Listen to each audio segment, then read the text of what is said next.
नमस्कार स्टूडेंट्स, मैं सतपाल सिंह स्वागत करता हूं आप सभी का आपके अपने यूट्यूब चैनल तर्कशील पंजाब एजुकेशन खुबन पर। आज हम आपके सामने पेश हुए हैं जो हमारी थ्योरी चल रही है मार्क्सिज्म मार्क्सवाद। इसके अंदर इसका पार्ट नंबर 3 लेकर और इस पार्ट नंबर 3 के अंदर हम आज बात करेंगे मार्क्सवाद के अंदर जितने सिद्धांत जो यूज़ किए गए हैं, भी जो सिद्धांत बताए गए हैं, उन सिद्धांतों के बारे में हम आज जो बात करेंगे। ठीक है, भी कौन कौन से सिद्धांत हैं जो मार्क्सवाद थ्योरी के अंदर जो हमें बताए जाते हैं। अब इन सिद्धांतों के ऊपर बात की जाए तो 2-3 फैक्ट हैं जो वो पहले ही क्लियर कर लेना। ये जो हमारा मार्क्सवाद है, जो मार्क्सवाद है, इसी मार्क्सवाद को बोला जाता है वैज्ञानिक समाजवाद। इसको वैज्ञानिक समाजवाद भी बोला गया है। ठीक है, एक तो बात ये हुई। दूसरा, अगर आज बात की जाए तो समाजवाद जो होता है ना, ये क्या होता है? समाजवाद क्या होता है? तो समाजवाद एक ऐसी विचारधारा है जो समानता पर आधारित है। समानता पर आधारित एक विचारधारा है और इस विचारधारा में देखो, समाजवाद एक समानता पर आधारित विचारधारा है और इस विचारधारा में समाज के अंदर विषमता और इसके साथ ही आप बोल सकते हैं जो शोषण है, इसकी कोई जगह जो है वो नहीं है। तो आप बोल सकते हैं समाजवाद के अंदर विषमता और शोषण की कोई जगह नहीं होती, समानता पर आधारित एक विचारधारा होती है ये। ठीक है, विषमता का मतलब होता है किसी एक विशेष पर्सन, विशेष वर्ग को जब कोई संरक्षण दिया जाए राज्य की तरफ से या सरकार की तरफ से और दूसरों को पीछे छोड़ दिया जाए, तो इस प्रकार का जो आपको डिवाइड एंड रूल वाला जो कॉन्सेप्ट मिलता है उसको हम बोलते हैं विषमता। मतलब जो समाज के अंदर और भी बहुत सारे धर्म हैं, लेकिन उन सभी को क्या है, बराबर का जो अधिकार है वो नहीं दिया गया। क्या है, किसी एक स्पेशल धर्म से संबंधित लोगों को या एक स्पेशल धर्म को जो है प्रोपेगेट किया जा रहा है, उसको ही सबसे ज़्यादा जो है प्रोत्साहन मिल रहा है। तो इस प्रकार का जो विषमता होती है वो समाजवाद की जो विचारधारा है उसके अंदर नहीं आती। सभी धर्म जो है वो समान माने जाते हैं, सभी व्यक्ति समान माने जाते हैं। किसी के साथ किसी भी रंग भेद, धर्म, नस्ल, जात पात, उसके ऊपर आधार पे क्या है, कोई भी आपके साथ वितकरा जो है, भेदभाव जो है वो नहीं किया जाएगा। ठीक है, तो इस प्रकार का कॉन्सेप्ट जो होता है वो समाजवाद के अंदर आता है। ठीक है, और दूसरी बात देखी जाए तो जो हमारा ये जो मार्क्सवाद है, इस मार्क्सवाद के अंदर देखा जाए तो जो मार्क्सवाद की उत्पत्ति हुई थी वो हमने पहले वाले आपके जो लेक्चर था उसके अंदर बताया था। भी जो पूंजीवाद है, पूंजीवाद का जो विरोध है, उस विरोध के कारण क्या है, इस मार्क्सवाद की जो है जो उत्पत्ति है वो मानी जाती है। ठीक है, मार्क्सवाद की उत्पत्ति जो है वो पूंजीपति जो वर्ग है या जो पूंजीवाद कॉन्सेप्ट रहा है उसके बिल्कुल अगेंस्ट में जो है वो क्या है, हमारा मार्क्सवाद खड़ा हुआ है। ठीक है, अब यहाँ से देखा जाए ना तो जो हमारा मार्क्सवाद है, इस मार्क्सवाद के 4 सिद्धांत बताए गए हैं। मार्क्सवाद के 4 सिद्धांत जो है वो बताए गए हैं। अब ये 4 सिद्धांत जो हैं वो कौन कौन से हैं, तो इसके अंदर देखा जाए तो सबसे पहले आता है हमारा द्वंद्वात्मक भौतिकवाद। द्वंद्वात्मक भौतिकवाद, इसको इंग्लिश में आप बोल सकते हैं डायलैक्टिकल मटेरियलिज्म। ठीक है, डायलैक्टिकल मटेरियलिज्म इसको बोला जाता है। दूसरा हमारा जो सिद्धांत इसके अंदर बताया जाता है वो है इतिहास की आर्थिक व्याख्या। इतिहास की आर्थिक व्याख्या। ठीक है, तीसरा जो सिद्धांत इसके अंदर बताया जाता है वो है वर्ग संघर्ष। ठीक है, वर्ग संघर्ष। चौथा इसके अंदर जो सिद्धांत बताया गया है वो है हमारा अतिरिक्त मूल्य का सिद्धांत।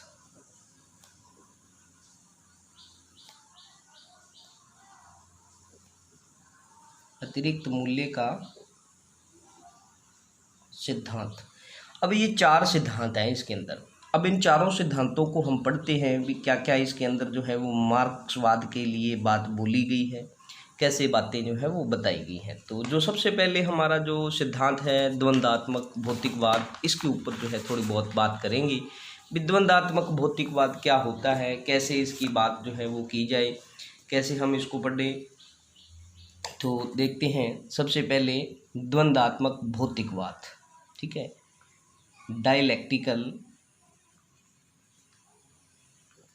मटेरियलिज्म,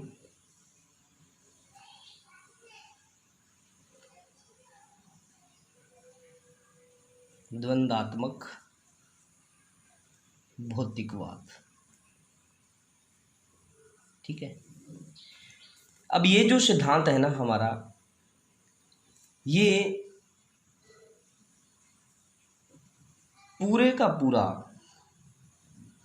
जो मार्क्सवाद विचारधारा है, मार्क्सवाद की जो विचारधारा है, इस विचारधारा का जो मूल आधार है, मूल आधार जो माना गया है वो इसी सिद्धांत को माना गया है। किसको? तो डायलैक्टिक मटेरियलिज्म को। मूल आधार मार्क्सवाद की जो विचारधारा है उसका मूल आधार जो माना गया है वो द्वंद्वात्मक भौतिकवाद को ही माना गया है।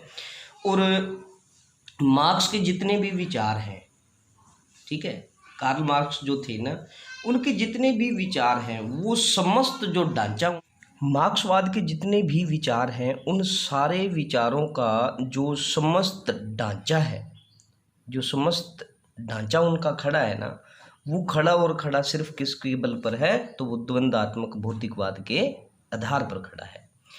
अब मार्क्स के अनुसार देखा जाए तो जो हमारा द्वंद्वात्मक भौतिकवाद है, मार्क्स के अनुसार द्वंद्वात्मक भौतिकवाद विश्व की जितनी भी समस्याएं हैं, विश्व की जितनी भी समस्याएं हैं, समस्याओं के समाधान में, समस्याओं के समाधान में हमारा, आप बोल सकते हैं, पथ प्रदर्शक है या पथ प्रदर्शन करता है। अब कार्ल मार्क्स जो मानते हैं ना, वो मानते हैं भी विश्व के अंदर जितनी भी समस्याएं हैं और उनके समाधान के लिए हमें किसी के पास जाने की जरूरत नहीं है। हमारा पथ प्रदर्शन जो करता है वो कौन है? द्वंद्वात्मक भौतिकवाद है। ठीक है, यही बात उन्होंने बोली है। अब ये जो द्वंद्वात्मक भौतिकवाद है ना, द्वंद्वात्मक भौतिकवाद, इसको थोड़ा सा समझते हैं भी होता क्या है। द्वंद्वात्मक भौतिकवाद, द्वंद्वात्मक भौतिकवाद के अंदर अगर देखा जाए तो ये दो शब्दों से मिलकर बना है। एक तो है द्वंद्वात्मक और दूसरा है भौतिकवाद। द्वंद्वात्मक का जो मतलब लिया जाता है या जो अर्थ लिया जाता है, तो ये द्वंद्वात्मक उस प्रक्रिया से संबंधित है, उस प्रक्रिया से संबंधित है जिस प्रक्रिया से बोल सकते हैं आप, जो सृष्टि है, जो सृष्टि है, सृष्टि का विकास हुआ है। द्वंद्वात्मक का मतलब है उस प्रक्रिया से लिया जाता है भी वो प्रक्रिया, जिस प्रक्रिया के आधार पर सृष्टि का विकास हुआ है वो द्वंद्वात्मक है। ठीक है, वो द्वंद्वात्मक है।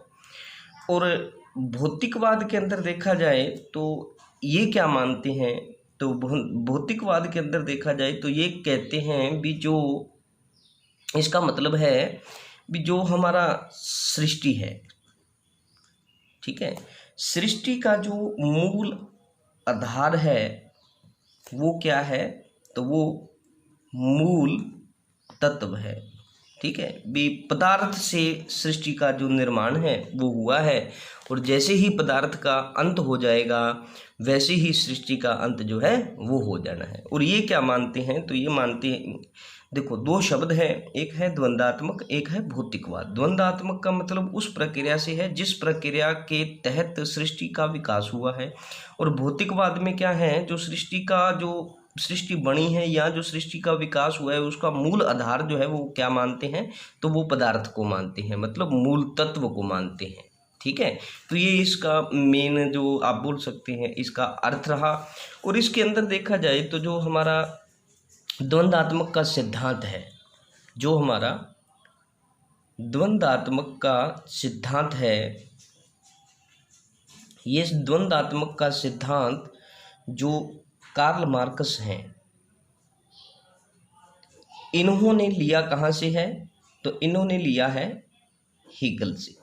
ठीक है, इन्होंने हीगल से लिया है। द्वंदात्मक सिद्धांत जो है उसको कार्ल मार्क्स ने कहाँ से लिया है, तो वो हीगल से लिया है। ठीक है, हीगल से, मतलब हीगल ने पहले ये द्वंदात्मक सिद्धांत दिया था, उसके बाद कार्ल मार्क्स ने हीगल के विचारों से ही इस द्वंदात्मक सिद्धांत को ग्रहण जो है वो किया है। लेकिन जो कार्ल मार्क्स का द्वंदात्मक सिद्धांत है, कार्ल मार्क्स का जो द्वंदात्मक सिद्धांत है वो क्या है, हीगल से बिल्कुल उल्ट है। ठीक है, बिल्कुल उल्ट है। अब कैसे उल्ट है, तो पहले हमें हीगल का समझना पड़ेगा। अभी हीगल ने जो द्वंदात्मक दिया है वो क्या दिया है सिद्धांत, तो हीगल का द्वंदात्मक है। इसमें इन्होंने क्या बोला है, तो हीगल जो है ना ये कहते हैं कि जो सृष्टि है इसका जो भी विकास हुआ है वो क्या है, एक विचार के आधार पर हुआ है। भी मतलब पहले क्या है, भी कोई विचार आया, उसी विचार को आगे विकास का आप बोल सकते हैं साधन बनाया गया, उसी के आधार पे आगे सृष्टि का जो है विकास हुआ है। अब इसको थोड़ा मैं आपको ब्रीफ बताता हूँ है क्या, ये क्या बोलता है हीगल। तो हीगल बोलता है भी जो सृष्टि का जो विकास है ना उसके लिए क्या है, विचार आए हैं पहले। मतलब क्या हुआ इस बात का बोलते हैं भी, हीगल का मानना है भी जो सृष्टि है ना, जो सृष्टि है इसकी जो रचना हुई है या जो इसका विकास हुआ है ये क्या है, सीधा नहीं है, ये क्या है, टेढ़ा मेढ़ा है। ठीक है, टेढ़ा मेढ़ा है। कैसे है टेढ़ा मेढ़ा, कैसे मानते हैं, तो ये कहते हैं कि जो आज का मनुष्य है, मान के चलो जो आज का मनुष्य है, आज का मनुष्य जो है इसमें जो उसकी बुद्धि है या इसमें जो उसका चिंतन है, बुद्धि या चिंतन है, ये एकदम डेवलप नहीं हुआ, एकदम से डेवलप जो है नहीं हुआ, एकदम से डेवलप जो है वो नहीं हुआ। और इसके डेवलप होने के लिए क्या है, पहले जो मनुष्य था उसके दिमाग के अंदर विचार आए और इन विचारों को उसने क्या है आगे आप बोल सकते हैं इसका विचारों का विकास हुआ।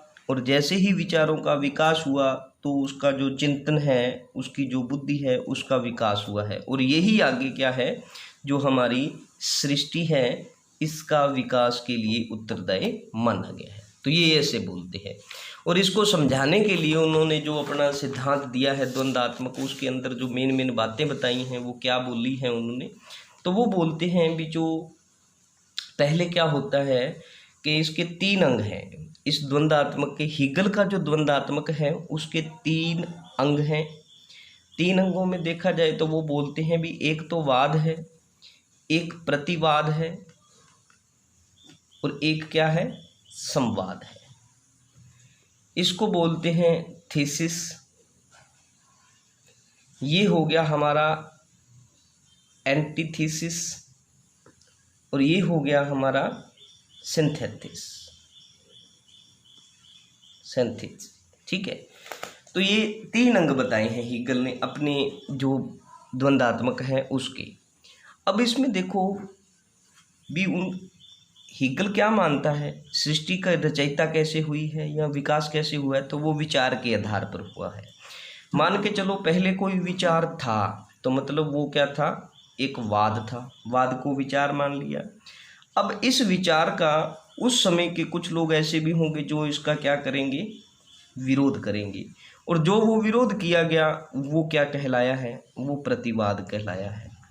वाद और प्रतिवाद का ये जो संघर्ष है, वाद और प्रतिवाद का जो ये संघर्ष है, इसी संघर्ष के बीच में एक नई चीज निकल कर सामने आई, और वो आई इन दोनों का मध्यस्थ। मध्यस्थ मतलब जो संवाद आया है, ठीक है, फिर संवाद बना है। पहले एक विचार था, फिर उस विचार का आगे अपोज किया गया, प्रतिवाद कहलाया। विचार का जो विरोध किया जा रहा है उसको प्रतिवाद बोलते हैं, और जो मूल विचार होता है उसको वाद बोलते हैं। तो दोनों के बीच में संघर्ष हुआ, और इस संघर्ष के बाद क्या है, संवाद बना, और ये है तीसरी स्टेज, ठीक है। और बाद में जाकर यही संवाद जो है, यही संवाद क्या है, वाद बन गया, मूल विचार ये बन गया। फिर इसी संवाद का आगे फिर विरोध हुआ, तो विरोध होने के बाद फिर प्रतिवाद जो है इसका हुआ, और इनके बाद में फिर दोनों के बीच में जो संघर्ष हुआ, उस संघर्ष के बाद क्या है, फिर एक नया विचार बनकर सामने आया जो फिर से संवाद कहलाया, और यही संवाद फिर से एक मूल विचार बनेगा, जो फिर बाद में क्या है, एक आप बोल सकते हैं वाद जो है बनेगा, ठीक है। ये वाद में मूल विचार जो है यही वाद बन जाएगा बाद में, ठीक है। तो ये चीज़ें ऐसे उन्होंने समझाई है भी पहले कोई एक विचार होता है, उस विचार का बाद में क्या है, विचार होता है उसको वाद बोलते हैं, और ये विचार जो होता है इसका विरोध होता है उसको प्रतिवाद। दोनों का संघर्ष हुआ और बीच में बाद में संवाद आया, और यही संवाद आगे चलकर फिर खुद एक मूल विचार बन गया, एक वाद बन गया। फिर इस वाद का आगे प्रतिवाद आया, फिर प्रतिवाद मतलब इसका भी आगे अपोज हुआ, और उसके बाद फिर से संघर्ष हुआ, और फिर से एक नया संवाद बना, और ये जो है बाद में फिर यही संवाद आगे जाकर मूल विचार बन गया, और यही वाद बन गया। अब इसके बाद इसका फिर आगे जाकर क्या है, प्रतिवाद आएगा, फिर दोनों के बीच में संघर्ष होगा, और फिर ये एक नया क्या आ जाएगा, हमारे सामने संवाद आ जाएगा। तो उनके हीगल का कहने का मतलब ये है भी जो विचार हैं उन्हीं से ही क्या है, ये जो सिस्टम है भी सारा चला है, सृष्टि का जो विकास हुआ है वो ऐसे ही हुआ है, ठीक है। लेकिन जो हमारे मार्क्स हैं, मार्क्स मानते हैं भी नहीं, इनसे जो हीगल ने जो बताया है, हीगल के अनुसार जो चीज़ें बताई गई हैं भी सृष्टि का जो विकास हुआ है वो क्या है, विचारों से हुआ है, हीगल ने बोला है। लेकिन मार्क्स क्या मानते हैं, विचारों से नहीं हुआ है। वो क्या मानते हैं, सृष्टि का विकास जो है ना वो हुआ है पदार्थ से, ठीक है। पदार्थ से या बोल सकते हैं किसी एक मूल तत्व से हुआ है। मूल तत्व जो है उसका पदार्थ जो है उससे उसका जो विकास है वो हुआ है, ठीक है। अब ये क्या कहते हैं, मार्क्स का मानना है भी जो समाज होता है जब देखते हैं तो स्टार्टिंग में जैसे ही कुछ चीज़ें आप बताई जाती हैं उसमें बोलते हैं मार्क्स, कार्ल मार्क्स जो हैं वो सृष्टि का जो विकास है वो विचारों से नहीं मानते, वो पदार्थ से मानते हैं। इसीलिए वो बोलते हैं भी जो सृष्टि का जो विकास हुआ है वो किससे हुआ है, मूल पदार्थ से हुआ है। और मूल पदार्थ से जो बात बोली गई है तो यहाँ पर आ जाती है बात भौतिक तत्व की। तो जो मार्क्स हैं वो किसको महत्व देते हैं, तो वो देते हैं भौतिक तत्व को। भौतिक तत्व को ही क्या है, वो महान मानते हैं, या उसकी महानता जो है उसको स्वीकार वो करते हैं, ठीक है। तो इस प्रकार से ये उनका जो द्वंद्वात्मक सिद्धांत जो था वो हीगल का बिल्कुल अलग है, हीगल का विचारों पर आधारित है। और मार्क्स का जो द्वंद्वात्मक भौतिकवाद का सिद्धांत जो है वो किस पे आधारित है, तो वो भौतिक तत्व पर आधारित माना जाता है, ठीक। मार्क्स भौतिक तत्व की महानता को स्वीकार करते हैं, जबकि जो हीगल था वो विचारों की महानता को स्वीकार करता था। इन दोनों में अंतर यही है भी भौतिकवाद के ऊपर देखा जाए, द्वंदात्मक भौतिकवाद के ऊपर देखा जाए तो मार्क्स जो हैं वो सिर्फ और सिर्फ भौतिक तत्व को महानतम मानते हैं। आधार जो सृष्टि का माना है उन्होंने भौतिक तत्व को माना है। और उनके मार्क्स का मानना है कि जो विश्व जो हमारा भौतिक पदार्थ जो है, जो भौतिक पदार्थ है, मार्क्स मानते हैं भी जो भौतिक पदार्थ है, पदार्थ ही संसार का आधार है। ठीक है। और पदार्थ जो है ये क्या है, ये विकासमान है, पदार्थ विकासमान है। और इसकी गति जो है विकास की, इसकी गति जो है वो क्या है, निरंतर विकास की ओर है, निरंतर विकास की ओर मानी गई है। ठीक है। तो इसके ऊपर ही ये बात की गई है। और यहाँ पर जो हमारे कार्ल मार्क्स हैं वो क्या बोलते हैं, उनके विचारों के अंदर देखा जाए तो जो पूंजीवाद है, पूंजीवाद है ये क्या है, एक वाद है। ठीक है। और जो श्रमिक हैं, पूंजीवाद जो है ना वो एक वाद है। और यहाँ दो वर्ग है, इस पूंजीवाद के अंदर दो वर्ग हैं। एक तो है पूंजीपतियों का, ये मार्क्स बोल रहे हैं। मार्क्स अपने भौतिकवाद का जो उन्होंने सिद्धांत दिया है, द्वंदात्मक भौतिकवाद का, उसको समझा रहे हैं, बता रहे हैं कैसे भी जो मार्क्स के विचार के अनुसार जो पूंजीवाद है वो एक वाद है। और पूंजीवाद के अंदर दो वर्ग हैं, एक है पूंजीपति वाला और एक है श्रमिक वर्ग, काम करने वाला। ठीक है। तो ये जो है इसको ही आप बोल सकते हैं ये एक धनवान वर्ग है। और ये दूसरा जो है ये क्या है, निर्धन है, ये निर्धन है। अब एक धनवान है एक निर्धन है। जैसे ही ये बात हुई फिर क्या है, दोनों के हितों में क्या होगा, विरोध होगा। ठीक है। दोनों के हितों में विरोध होगा। इनके हित अलग रहेंगे, इनके हित अलग रहेंगे, तो क्या है, दोनों के अंदर क्या होगा, विरोध होगा। और इसी विरोध संघर्ष के कारण, इसी विरोध संघर्ष के कारण जो देखा जाए तो जो हमारा श्रमिक वर्ग है, जो हमारा श्रमिक वर्ग है, या जिसको हम सर्वहारा वर्ग बोलते हैं, श्रमिक वर्ग बोल दो या इसको सर्वहारा वर्ग जो है, या इसको आप श्रमिक वर्ग बोल सकते हैं। ये श्रमिक वर्ग और सर्वहारा वर्ग जो है ये क्या करेगा, जो पूंजीपति हैं, पूंजीपतियों की जो आप बोल सकते हैं प्रॉपर्टी है, प्रॉपर्टी है मतलब जो उनके पास जो भी संसाधन है उनके ऊपर क्या कर लेगा, अधिकार कर लेगा। इस संघर्ष के अंदर जो संघर्ष ये हमने अभी देखा था ना, ये बड़ा, इसके अंदर बताया था अभी पूंजीपति हैं, पूंजीवाद के अंदर क्या होगा, ये वाद माना गया है, मार्क्स ने इसको वाद माना है। और इसमें दो वर्ग हैं, एक तो है धनवान, एक है निर्धन, दोनों के बीच में संघर्ष होगा। और ये जो संघर्ष है इसको उन्होंने क्या नाम दिया है, तो ये दिया है उन्होंने प्रतिवाद का।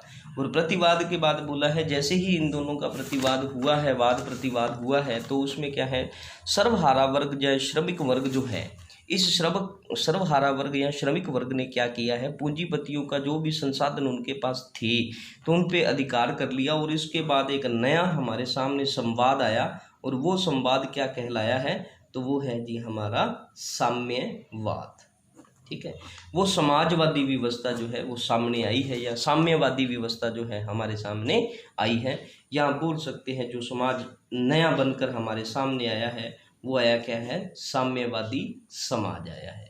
तो ये इसमें द्वंदात्मक भौतिकवाद के सिद्धांत के ऊपर बातें थी सारी जो हमने अभी की। दो प्रकार के इसमें विचारक आए हैं, एक तो हिगल है, हिगल ने जो है वो विचारों को अहम माना है, और जो मार्क्स हैं उन्होंने क्या है, द्वंदात्मक भौतिकवाद के सिद्धांत के अंदर जो पृथ्वी जो सृष्टि है इसका जो मूल विकास का जो आप बोल सकते हैं आधार माना है, वो किसको माना है, तो वो भौतिक तत्व को माना है। और उनका कहने का मतलब ये है भी जो सृष्टि का जो विकास हुआ है ये एक मूल तत्व से हुआ है, और पदार्थ से हुआ है, और वो पदार्थ जो है गतिमान है, और गतिमान के साथ साथ क्या है, वो निरंतर जो है अपना विकास की ओर जो है वो निरंतर चल रहा है। ठीक है, तो ये द्वंद्वात्मक भौतिकवाद के अंदर जो थी इसकी बातें थी। आगे हम नेक्स्ट लेक्चर जो आपके सामने लेकर आएंगे उसके अंदर हम बात करेंगे मार्क्सवाद थ्योरी के ऊपर। जितने भी एमसीक्यू पूछे गए हैं उन सारे एमसीक्यूज के ऊपर हम बात करेंगे। ठीक है, तब तक के लिए मिलते हैं जी, धन्यवाद।